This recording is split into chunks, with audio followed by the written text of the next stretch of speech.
Hey you, so in this video Gold and Silver Nightmare I'm going to share with you guys some of the results that can happen from one of the worst plights when it comes to high premium gold and silver. So we're talking about milk spots and copper spots, and yes, I have suffered on some of my high premium stuff here that you can see in the background.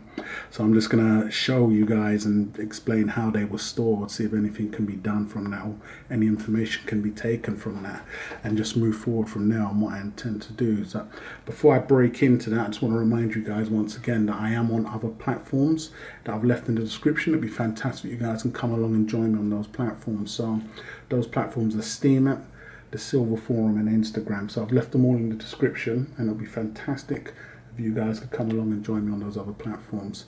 So breaking straight into this, I mean, it just can't be avoided. And I mean, with silver, when we're talking milk spots, there's pretty not much you can do about it. You're stuck in a rut basically. And when we're talking gold, we'll break into that in a second. So these have came about for either me just displaying them in some type of video, as with this one, or just going over and just giving them a 1-2 and, you know, MOT and a checkup, and then lo and behold, I've come and seen the dreaded milk spot, and we'll break into what was found on the gold coins in a moment. So this piece here, I've had these pieces for some time now. I believe these were bought in early 2015, and I was actually displaying this piece and it had the protective film over it, and I peeled the film off on the video. I believe that was opportunistic mint tactics, and I don't know if you saw it at the time, but I did, and it had some milk spots underneath. Now the film was kind of obscuring the view, so you couldn't really see these spots clear at the time when I done it. But I've had these stored. I've actually had these stored in this bag here, non-PVC, and in airtight box containing gel pads and silica strips and tarnish strips, sorry. So now I'm not too sure whether these spots would have been on this bar, and I'm now, as it's silver, I'm not going to say it's a bar. I'm shocked it has spots on it. Whether when I purchased them in 2015 or it's something that's came about over time. So I couldn't tell you, as I'd need to strip all of these off the protected film that covers these. I'm not sure what's on the other side still. But what I intend to do with these, I mean, with a lot of my bars, I've been gifting these to individuals, some individuals on YouTube, close friends and family. So this bar more likely suffer the same fate, and I'll just pass it on. I doubt I'd sell it, but I was to sell it. I mean, it's not a Royal Canadian Mint. Now we all know the Royal Canadian Mint is the worst case scenario spot, but all of these defects that I'm going to be showing was caught by the eye, so there was no getting away with it. The only reason why I didn't see this by the eye a lot sooner was because it had some type of a film over it.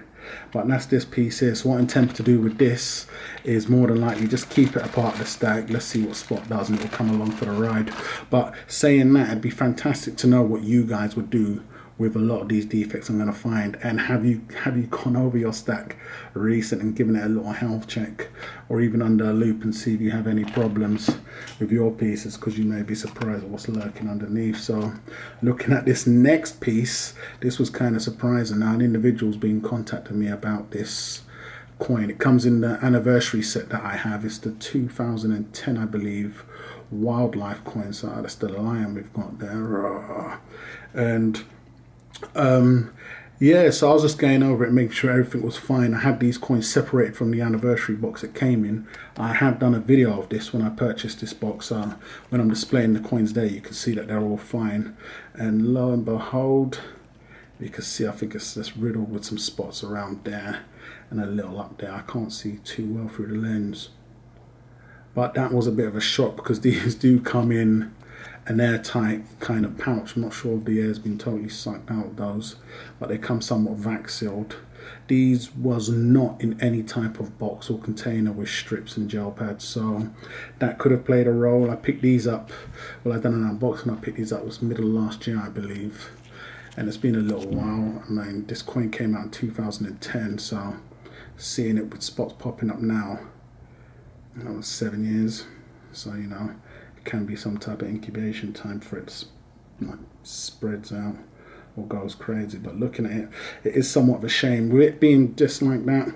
I mean, and I did pay a very high premium for this coin.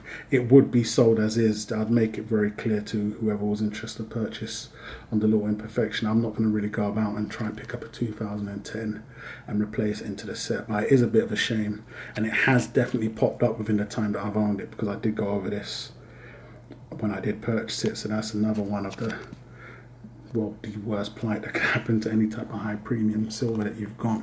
So next we have these 2010 Tigers. Now, I'd done an unboxing when I had got these also, and I picked up our box of these, so 100 of these coins. These all came in a seal row. Now, the only reason why you can hear and see this seal had been popped is from what I'm about to show you. Now, you damn near could not miss this when I saw it. But let me get this out of the capsule and we can really go over and take a look what's going on here. So, looking at it here, I mean, it's a stunning piece, as I've done when I've done the unboxing. If you could pick these up for a great price, and I did, and having them in quantity really does offset any type of imperfections we're about to see. But that's exactly what I saw when I was looking at the sealed rolls and I was going over them. I mean, you damn near cannot miss that, and that is by far the Royal Canadian Mint would be very proud of that. That's a Royal Canadian Mint milk spot right there, right the smacker, right in her eye. So there you go. So this here is another, like, oh my goodness, there's, what else can you do on a piece like this? I mean, what can you do? It's suffered the worst fate it could suffer. It's putting this on the secondary market, you have to put it as it is, or it's just another piece that goes on to go for scrap. But as I've mentioned, I purchased these in bulk. I got them at a really good price. So as to what I'm going to do with this, I do not know. I mean, it's just going to have to sit in the pack, and it'll either be traded out for some normal bullion coins, or maybe try some type of milk spot guinea pig removal process on this coin. But it just meant for me to pop the pack. Now, these came in a sealed row, as I've mentioned. They haven't been stored in any type of airtight environment with any type of strip. This box of Tigers, when I recently got them out for some reason, I haven't ended up putting them back, so they've been at arm's reach. So I don't know when this came about, but these came out in 2010. They wasn't like this when I first got them. So once again, about 7 years. It can be down to them not being any. Now, once again, the pads, the silica gel pads and the tarnish strips are by no means 100% going to guarantee you not getting milk spots, but it is one of the only measures to take if you want to take any type of countermeasures at all. So, you know, I will say this Royal Canadian Mint milk spot has come about outside of that time and not been in any type of those measures. So take of that as you wish. Now, this one was an absolute shocker to me.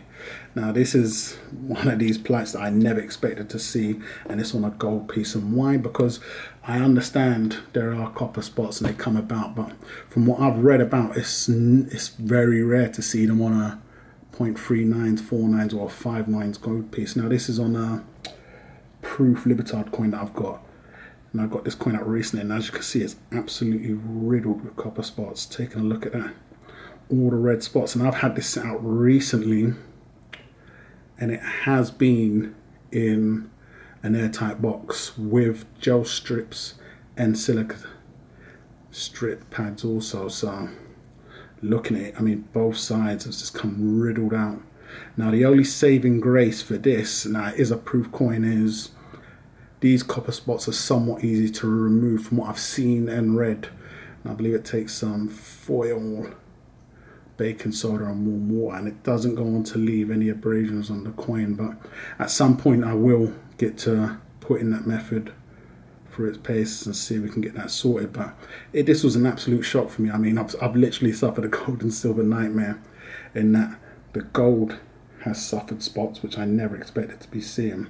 I mean, for all the gold I own, this would be the only piece that has gone on to suffer some type of imperfection within the time that I've owned it.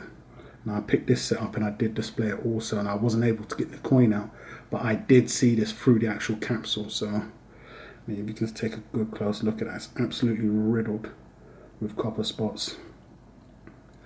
So it'd be great to know what you guys would do with this or these pieces, and what do you think should happen to these pieces. I mean, on some of them, like the wildlife coin, it's going to go back into the set, and for any potential buyers will be made aware of it. I mean, you can always pick up her 2010 now. Once again, with this set here, we're talking the sets here. This set is a vital part of this set in the background, so I'm going to look into the safest method.